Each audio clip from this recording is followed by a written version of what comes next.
Olá, mais um Saúde é Vida começando aqui na programação da TV Câmara Campinas e hoje nós vamos falar sobre hérnia de disco. Inclusive, você pode participar do Saúde é Vida mandando sugestões de tema para o nosso WhatsApp.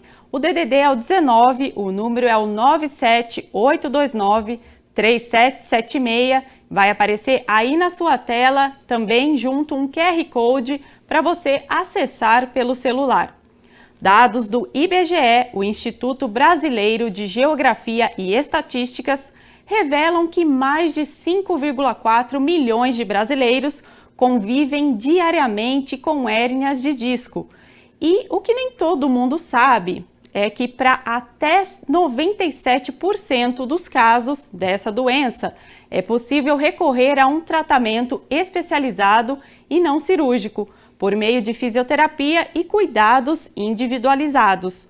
Para tirar as nossas dúvidas aqui, nosso convidado de hoje é o fisioterapeuta André Pegas. Ele é responsável pela rede de clínicas Doutor Hérnia, também possui formação completa em osteopatia pela Escola de Osteopatia de Madrid, é especialista em osteopatia, em fisioterapia traumato-ortopédica e desportiva e também em ortopedia funcional. Doutor André, muito obrigada pela sua participação no nosso programa no Saúde à Vida. Oi, Ana. Para a gente é um prazer estar falando aqui de um tema tão importante e aos telespectadores da TV Câmara, eu tenho certeza que vai ser muito útil para todo mundo, porque a hérnia de disco é uma doença que hoje em dia está afetando praticamente todo mundo, né?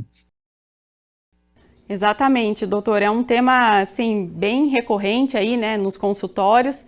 Então, para a gente começar, eu queria que o senhor explicasse um pouquinho o que é a hérnia de disco, como que ela se manifesta aí no corpo. Então, a nossa coluna, ela tem entre os ossinhos, entre as vértebras, ela tem uma estrutura mole chamada de disco intervertebral. A função desse disco é um amortecedor que a coluna tem e também para gerar a flexibilidade. A gente consegue se movimentar, nossa coluna tem movimento, porque os discos são flexíveis. E na estrutura do disco, para ele poder ser um amortecedor, ele tem dentro do disco uma gelatina, uma substância gelatinosa, que fica presa ali dentro, em volta de um anel fibroso que mantém essa estrutura gelatinosa lá dentro. Quando a gente usa mal a coluna, seja pelas posturas do dia a dia, pelo sedentarismo, pelo sobrepeso, pelo excesso de atividade física, pela má ingestão de água, por fatores genéticos, ou seja, são muitos fatores. Esse disco começa a machucar. E ele permite que esse recheio gelatinoso saia para fora dele e toque nos nervos que estão do lado da nossa coluna. Então, quando a hérnia de disco afeta o pescoço, o paciente sente dores no pescoço, rigidez, como se fosse torcicolos de repetição, e esses sintomas vão irradiar para o braço. Dor, formigamento, falta de força, são os sintomas da hérnia cervical. Quando a hérnia está lá na lombar, perto do quadril, a pessoa tem dor nas costas, que pode irradiar para as nádegas e para as pernas. Também dor, formigamentos e diminuição de força. Então, o sintoma da hérnia vai variar de acordo com a região que ela está, podendo afetar os braços, as costas e as pernas. Doutor, esse disco invertebral, para que ele serve? Eu gostaria que o senhor explicasse também um pouquinho para o pessoal que está em casa nos acompanhando. Quando a gente está de pé, a nossa coluna, ela dá suporte para a nossa cabeça, para os nossos braços, para os nossos órgãos. Para ela ter essa capacidade de suportar essa carga, ela precisa de alguns amortecedores. E o disco é justamente esse amortecedor, que permite que a coluna possa receber sobrecarga sem prejudicar os nervos que passam dentro da coluna, né? Então, o disco tem essa função de ser um amortecedor e também de gerar movimento. A nossa coluna não é uma vara óssea reta, porque ela tem os movimentos, as articulações. O que permite essas articulações entre as vértebras é justamente a presença do disco intervertebral. Doutor, o que causa a hérnia de disco, Tem fatores genéticos que estão ligados a esse problema? A causa da hérnia, ela é multifatorial. E hoje, o fator mais importante na geração da hérnia é o fator genético. 74% das pessoas têm uma fragilidade do disco genética. Não quer dizer que a pessoa que tem um problema desse genético, não quer dizer que ela vai ter uma hérnia, mas ela tem um disco mais suscetível, mais fragilizado. Quando você, com o fator genético presente, submete sua coluna a falhas posturais, por exemplo, ficar o dia todo sentado, o dia todo de pé, mal posicionado, usando o telefone celular, o computador, quer dizer, você forçar a sua coluna o dia todo, pouco exercício, a musculatura da coluna fraca, não protegendo os discos, né? Então, a falta de exercício, o excesso de exercício, os problemas posturais e o fator genético, tudo isso compõe os fatores de risco para que você possa desenvolver uma hérnia discal. Então, é multifatorial. E doutor, você disse que dependendo da região que a hérnia aí ela se apresenta, né, os sintomas vão ser variados. Você que é especialista, né, atende muitos pacientes, né, com esse problema. As maiores queixas são de quais tipos, né? Mais na lombar, é mais na cervical? A hérnia lombar é a mais recorrente, tá? De cada 10 pacientes com hérnia, 7 vão ter hérnia lombar e 3 vão ter hérnia cervical. A hérnia lombar, ela comprime os nervos que vão para a perna, né? O famoso nervo ciático. Então, uma hérnia de disco lombar, ela vai pressionar o nervo ciático e esse sintoma pode irradiar ao longo da perna, passando ali para a região das nádegas, descendo pela coxa, podendo chegar até o pé. Então, a pessoa sente bastante dor na perna, ela pode ter também formigamento, alteração de sensibilidade, e sentir a perna mais fraca, perdendo força na perna, né? Esse é o principal sintoma de uma hérnia de disco lombar.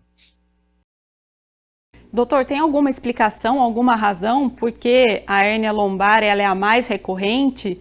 Você, como estudioso do tema, né, existe um motivo para isso? É porque a lombar, como é o final da coluna, a sobrecarga que o disco lombar suporta é muito maior do que a cervical. A cervical, ela está suportando basicamente o peso da cabeça.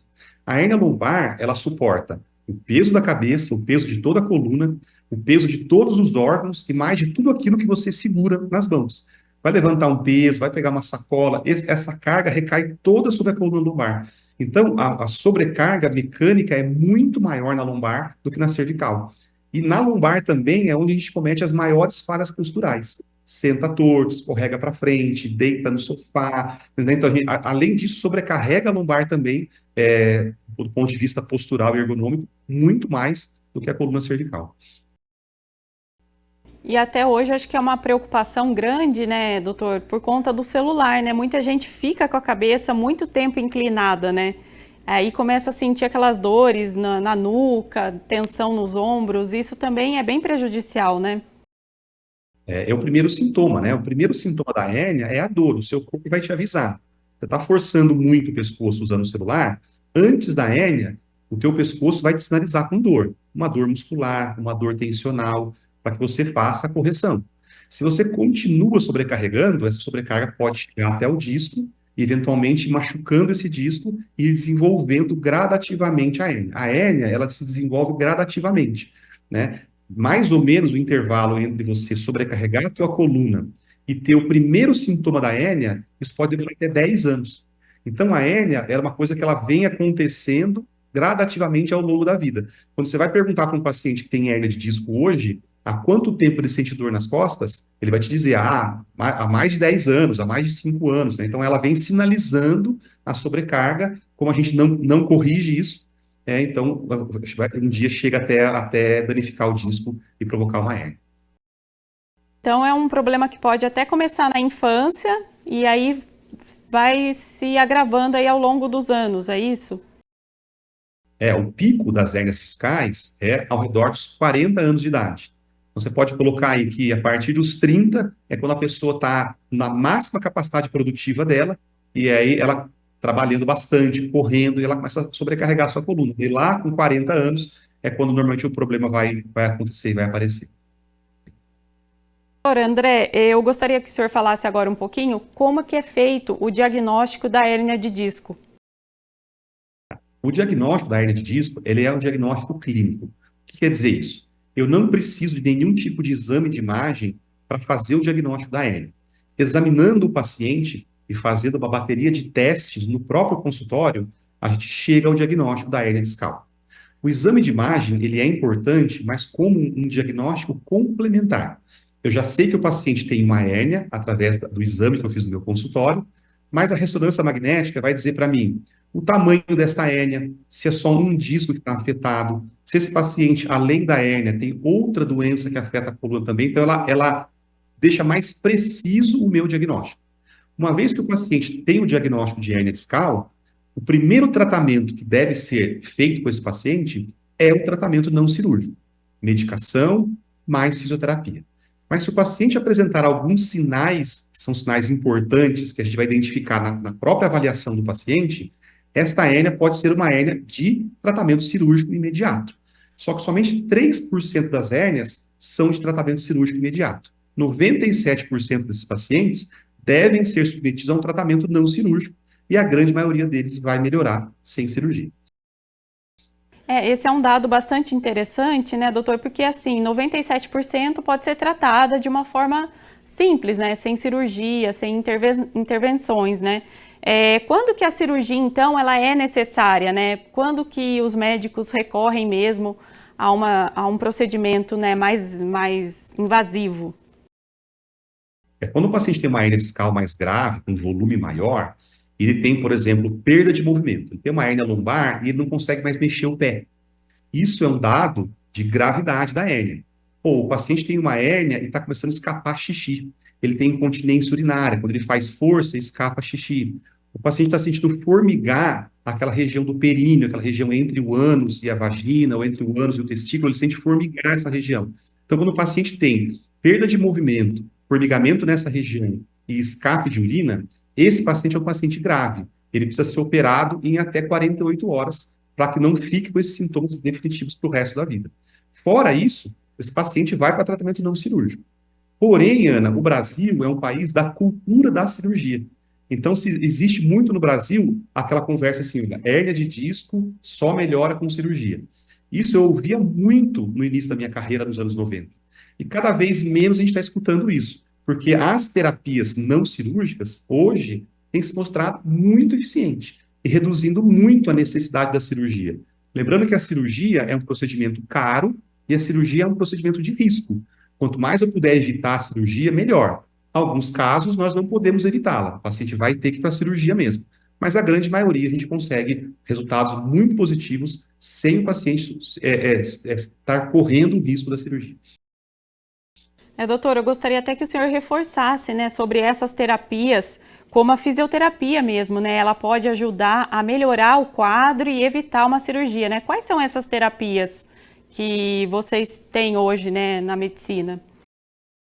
No tratamento de hérnia discal, nós temos uma tríade, ou seja, nós temos um tripé que norteia o tratamento da hérnia de disco.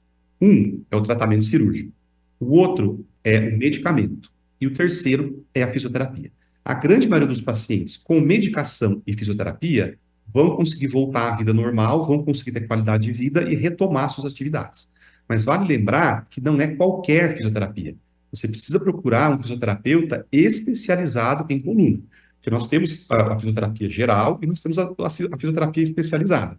Então, aquela fisioterapia que de fato promove o resultado mais eficiente, mais rápido e duradouro para os seus pacientes, são os fisioterapeutas especialistas no tratamento da hérnia discal. Ele consegue encontrar no mercado hoje sem problema nenhum. O tratamento é um tratamento que vai desde o uso de equipamentos para tratar especificamente a hérnia discal, como exercícios também, né, os exercícios, os alongamentos, e também o uso de equipamentos específicos de flexão e extração para poder fazer a reabsorção dessa hérnia. Esses pacientes vão conseguir voltar a praticamente a 100% da qualidade de vida que eles tinham antes da hérnia. E aí, mantendo os cuidados, mantendo a musculatura fortalecida e não abandonando os exercícios, ela consegue ter uma vida aí sem problemas de coluna e sem que essa hérnia fique voltando. Agora, vale lembrar que se o paciente parar de se cuidar, ele fez um tratamento, ficou bom, parou de se cuidar e começou de novo a sobrecarregar a coluna dele, esta hérnia pode machucar, o disco pode machucar e a hérnia pode voltar. Doutor, falando aí um pouquinho de exercícios, né? Tem algumas atividades que as pessoas podem até realizar em casa para ajudar nesses quadros, né, para amenizar um pouco as dores, ou mesmo até para evitar, né, que a hérnia de disco se torne aí um caso grave? O ideal é a prevenção, né? A pessoa ter uma rotina de exercícios antes da hérnia aparecer. Uma vez que ela já tem a hérnia discal, nós não recomendamos que ela faça exercícios em casa, sem a supervisão de um profissional. Durante o tratamento, ela deve fazer os exercícios propostos pelo fisioterapeuta. Quando finalizar o tratamento da fisioterapia, o próprio profissional vai ensinar ela alguns movimentos e alguns exercícios que ela pode fazer em casa no dia a dia. Mas é um erro muito comum você procurar exercícios para melhorar o seu sintoma, uma vez que você já tem a hérnia discal. É o equivalente à automedicação, né? Você está fazendo um autoexercício, mas você não sabe muito bem se esse exercício, no seu caso, ele vai ser positivo ou negativo. Algumas hérnias, caminhar é positivo. Outros tipos de hérnia, caminhar prejudica.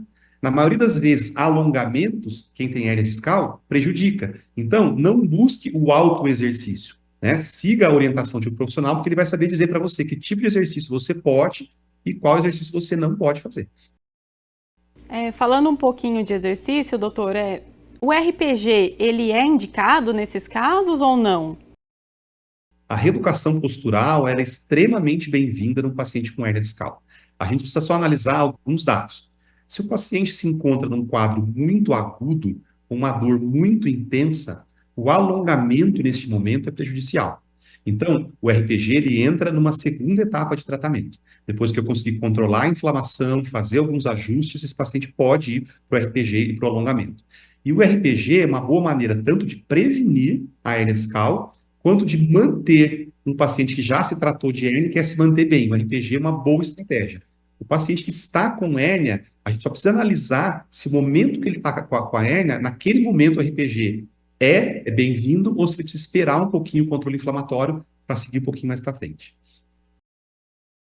Eu acho importante, doutor, a gente falar também aqui sobre postura, porque as pessoas que estão acompanhando o nosso programa, né, muita gente trabalha em pé, muita gente trabalha muito tempo sentado. O que é o ideal, né? Como que a gente pode trabalhar, melhorar essa postura aí no dia a dia? O grande vilão da nossa coluna hoje é a postura, justamente porque as pessoas fazem a mesma coisa durante muitas horas ao longo do dia. O que a gente recomenda para quem trabalha sentado? Então, entenda que o seu ambiente de trabalho é a sua cadeira. Então, a primeira coisa para quem trabalha sentado é ter uma boa cadeira, que consiga apoiar bem a coluna, que tenha uma altura adequada, que você tenha uma boa cadeira, mas que saiba usar essa cadeira. Não adianta você ter uma boa cadeira e sentar todo torto nela, não vai resolver. Então, você tem que ter uma boa cadeira, saber usar essa cadeira, e a cada 40 ou 50 minutos, você precisa levantar e ficar 5 minutos de pé. Então, eu estou sentado, deu lá 40 minutos, eu levanto, 5 minutos de pé, faço uma caminhada, dou uma alongada, tomo um copo d'água, vou no banheiro, sento, e aí mais 40, 50 minutos sentado. Isso é muito importante. E para quem trabalha de pé, o ambiente de trabalho é o seu calçado. Você está com o seu corpo em pé em cima do seu sapato. Se você fica muito tempo de pé, por exemplo, com salto alto, com calçado inadequado, a sua ergonomia vai ficar ruim por conta do seu calçado. Então, um bom calçado que suporte bem o seu peso, que distribua o peso ao longo do pé, e a cada 40, 50 minutos de pé, 5 minutos sentado. Então, senta um pouquinho, faz um pouco de alongamento, muda a postura, muda a posição, para depois levantar de novo e ficar mais 40, 50 minutos de pé. A gente vê muito essa dinâmica nas escolas, né? Por que a aula de uma criança, a aula na escola, dura 45 minutos? Porque é o tempo máximo que a gente aguenta ficar sentado sem se levantar. Então, quando termina uma aula, a criança precisa levantar e o professor precisa sentar. Aí depois inverte novamente, né? Não pode emendar várias aulas sem que o aluno se levante. A musculatura vai fadigar, ele vai perder foco, perder atenção e vai começar a conversar. O professor vai começar a sentir dor nas costas, dor no pé, também vai prejudicar a eficiência do professor durante a aula. Então, essas mudanças posturais são muito importantes porque o corpo não aguenta ficar muito tempo na mesma posição. Doutor, tem até aqueles sapatos ortopédicos, né? Eles são recomendados para qualquer pessoa ou somente para quem tem aí problema de hérnia de disco, problema na coluna? O calçado é um calçado que tenha uma boa sustentação, ou seja, não pode ser um calçado muito duro, um solado muito duro, não pode ser um calçado que tenha um salto muito elevado, Um calçado com o bico muito fino, que pressiona os dedos do pé e aperta os dedos uns contra os outros. Então, ele tem que manter o seu pé em uma posição confortável, tem que ter um solado mais confortável, mais macio e que não pressione, não aperte o pé. A dica para o calçado é você olhar para o seu pé. Se você tem pontos de calo no seu pé, indica que o seu calçado está apertando o seu pé em algum ponto que não deveria. Aí vale uma avaliação especializada e aí sim a prescrição ou de um calçado ou de uma palmilha para poder resolver esse problema. Não podemos ter calo no pé. Se tem calo no pé, indica que o calçado não está adequado. Doutor, agora vamos falar um pouquinho, né, sobre quem tem hérnia de disco.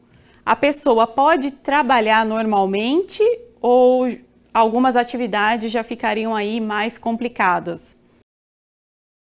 Vai depender muito do tipo de trabalho que a pessoa tem. Se é um trabalhador braçal, por exemplo, um pedreiro, pega muito peso ao longo do dia, trabalhar durante o tratamento pode reduzir a eficiência do tratamento, uma vez que nós estamos consertando a coluna dele e ele está estragando a coluna dele de trabalho. Então, essas pessoas vão precisar de algum tipo de afastamento, de repouso. Mas a grande maioria das pessoas que não trabalham em trabalhos braçais, ou trabalhos que pegam muito peso, consegue levar o tratamento com a profissão sem a necessidade de afastamento. Muitas vezes, você orientando a pessoa de como cuidar melhor da postura dela durante o trabalho, já é suficiente para ela. Poucos são os casos que eu preciso afastar a pessoa do trabalho e manter essa pessoa em repouso em casa. A maioria você consegue tratar mantendo o trabalho também.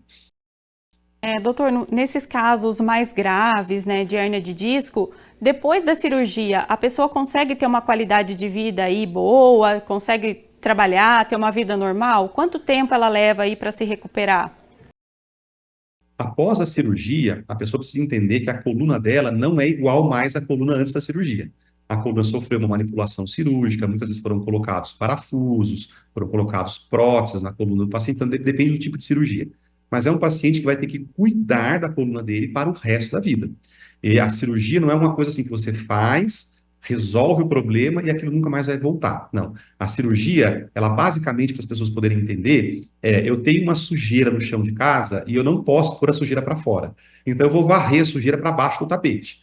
Quando eu olho, parece que a casa ficou limpa, mas a sujeira ficou escondidinha embaixo do tapete. Quando o paciente passa por uma cirurgia, quando você olha a coluna dele não tem mais hérnia de disco, mas ela tem uma fibrose cicatricial, ela tem parafuso, ou seja, ela tem outras complicações que vai demandar que o paciente, sim, cuide da coluna dele para sempre, porque se ele não cuidar, ele pode desenvolver novamente uma outra hérnia. É isso que eu ia até questionar, né? Se essa hérnia pode voltar e ainda voltar em outra região, né? Sem ser na lombar, na cervical, então isso pode acontecer. É muito comum um paciente remover uma hérnia cirurgicamente e anos depois aparecer uma hérnia no disco de cima. Isso é muito comum, porque quando você faz a cirurgia, você pode imobilizar aquele segmento através do parafuso, aquele parafuso vai forçar o disco de cima, e com o passar do tempo aquele disco começa a sobrecarregar, e é muito comum desenvolver uma nova hérnia acima daquela região. Então, quem tem esse problema tem que estar sempre em acompanhamento mesmo, com fisioterapia, nunca deixar de fazer, porque senão né, a pessoa vai sempre estar aí tendo que operar, né, doutor? É assim, né? O que a pessoa precisa ter em mente? Não necessariamente quem tem hérnia de disco vai precisar constantemente de acompanhamento de um profissional de saúde. Ela precisa entender que se ela tem uma hérnia discal e ela tratou, e depois do tratamento ela cuida bem da coluna dela, ela está bem para o resto da vida. Quando que as pessoas vão precisar de um novo tratamento, ou vão precisar de um acompanhamento? Se depois do tratamento, é muito comum isso, a pessoa tem dor, e a própria dor faz a pessoa se cuidar. Quando ela trata e a dor desaparece, a pessoa tem a impressão de que ela pode voltar a sobrecarregar a coluna dela. Não pode. Se ela voltar a tratar mal a coluna vai voltar a machucar. Mas se a pessoa aprender e entender que ela tem que cuidar bem da coluna dela, mesmo estando sem dor, mantendo a postura, fazendo exercício, cuidando do peso, cuidando da alimentação, bebendo água, ela não volta a ter problema de novo, não. Ela vai voltar a ter problema se ela voltar a cuidar mal da coluna dela. Doutor, acho que a gente pode até reforçar, porque jovens vão assistir aqui o nosso programa, né? E sobre academia, né? As pessoas às vezes exageram bastante, pegando muito peso, achando que estão fazendo a coisa certa, mas aí tem esse problema de desenvolver uma hérnia, né? Eu queria que o senhor reforçasse isso. A falta de exercício é prejudicial, porém o excesso também é, né? Exatamente, é o equilíbrio, né? O sedentário vai desenvolver problemas na coluna porque ele não tem musculatura forte o suficiente para sustentar a coluna dele.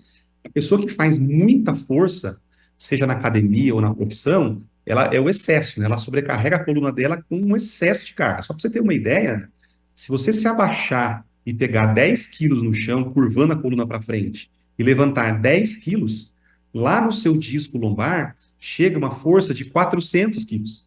Então, você imagina na academia você levantar pesos muito altos, você está forçando a sua coluna. Então, não é ideal nem que você seja sedentário completo, nem que você exagere na academia. A academia é uma excelente modalidade de exercício, porém, sem exagerar. Se você forçar demais na academia, suas articulações vão sofrer, não só a coluna. O teu joelho vai sofrer, o teu quadril vai sofrer, o teu ombro vai sofrer e as lesões vão aparecer. Se você faz academia e está tendo lesões com frequência, significa que você está exagerando. E o parâmetro, ele é seu. Ah, André, mas o meu amigo faz o mesmo peso que eu e ele não tem nenhum problema, nenhuma dor, e eu tenho. É porque o limite físico dele não é igual ao teu. Você precisa respeitar o seu limite. E a dor serve para isso. Você tem que ir na academia e se sentir bem. Se você faz exercício e fica com dor, significa que você está exagerando, você está forçando, você precisa mudar e ajustar a dose do exercício para o seu corpo. E é um conjunto de fatores, né, doutor André? Porque além de cuidar aí da parte física, né, tem a questão do peso, como o senhor falou, né? Também quem aí se alimenta mal, está com excesso de peso, pode também ter esse problema, né? É porque o excesso de peso, além dele prejudicar a circulação sanguínea do corpo como um todo, ele prejudica a circulação venosa dentro da coluna, né? Mais peso corporal significa mais peso sobre as costas, e alimentos incorretos, alimentos inflamatórios, eles aumentam a propensão de você desenvolver patologias inflamatórias na coluna e até patologias autoimunes, como as doenças reumáticas, uma artrite na coluna, alguma patologia também inflamatória nas costas. Então, a má alimentação e o sobrepeso, além de todos os transtornos que podem trazer, podem também aumentar a sobrecarga sobre sua coluna. Doutor, é comum acontecer, né, um caso de hérnia de disco em crianças, por exemplo, ou até adolescentes, ou isso é mais recorrente mesmo com a meia-idade aí, né, a partir dos 40, 50? É muito raro. A gente pega no consultório, às vezes, crianças com 14, 16 anos com hérnia, mas isso é muito raro. Normalmente são crianças que têm um fator genético muito forte e sofreram algum tipo de queda. Caiu sentado brincando, teve um acidente de carro, aí ela pode desenvolver, mas não é o corriqueiro, né? O corriqueiro é a hérnia de ela aparecer mesmo na meia-idade. Não é, a pessoa de mais idade também tem pouca hérnia, né? O jovem tem pouca hérnia e a pessoa de mais idade tem pouca hérnia. No meio do caminho ali é que é a grande prevalência. Doutor, quais são os cuidados, então, né, para a gente finalizar aqui nosso programa, que devem ser tomados para quem já tem a hérnia, né, e precisa controlar esse quadro para não chegar aí a uma intervenção, né, de cirurgia, e para quem também não tem, não desenvolver, né, esse problema? Quais aí seriam as orientações gerais, né, para esses dois públicos? Perfeito, Ana. Vamos começar então com quem não tem nada. A pessoa não tem hérnia, não tem problema nenhum e ela quer prevenir. Ela não quer ter hérnia. Então, o que eu recomendo para essa pessoa é a prática regular de uma atividade física, uma boa alimentação e uma boa ingestão de água. Isso é um ponto fundamental. O segundo ponto fundamental é o seu corpo, ele vai sinalizar toda vez que você forçar, que você sobrecarregar e exceder o limite dele. Você não pode, fez um exercício físico, forçou demais, sentiu uma dor nas costas, passar na farmácia, comprar um remédio analgésico, tomar aquele remédio, silenciar essa dor e voltar para a academia e voltar a forçar a coluna. Isso está levando você a uma hernia discal. Porque se você silencia a dor e continua sobrecarregando, um dia o disco vai estourar. Se você sente dor em algum exercício, você precisa mudar a intensidade do exercício, mudar a forma do exercício e procurar alguém para dar uma olhada por que você está sentindo dor, tá? Mas o que você não deve fazer é ficar silenciando a dor com medicação para continuar sobrecarregando a coluna. Isso é muito comum hoje, tá? Para quem já tem a hérnia, a melhor recomendação que eu posso te dar é procure um especialista, um fisioterapeuta especialista para te avaliar, para entender o que está acontecendo, promover um tratamento adequado e depois te orientar na prática de uma atividade física. Evite o autoexercício, evite a automedicação, evite buscar na internet o exercício milagroso que vai tirar a dor do nervo ciático, porque isso só vai fazer prejudicar o seu problema e agravar a sua hérnia. Quanto mais rápido, quanto mais cedo eu tratar a sua hérnia, mais rápido ela vai melhorar. Quanto mais tempo você fica machucando a sua coluna, mais grave ela se tornará, mais longo é o tratamento e mais próximo da cirurgia você vai estar. Então, se você tem um problema, procure um profissional qualificado para te atender e evite o autotratamento, porque ele não vai te ajudar. Tá certo então, doutor André. Muito obrigada pela sua participação aqui no nosso programa. Obrigado, Ana. Foi um prazer. Precisando, estamos sempre às ordens por aqui. Estamos encerrando então mais um Saúde à Vida. Obrigada ao pessoal de casa pela companhia. Você pode conferir todos os nossos programas no YouTube da TV Câmara Campinas e também nos acompanhar nas redes sociais. Até o próximo Saúde à Vida!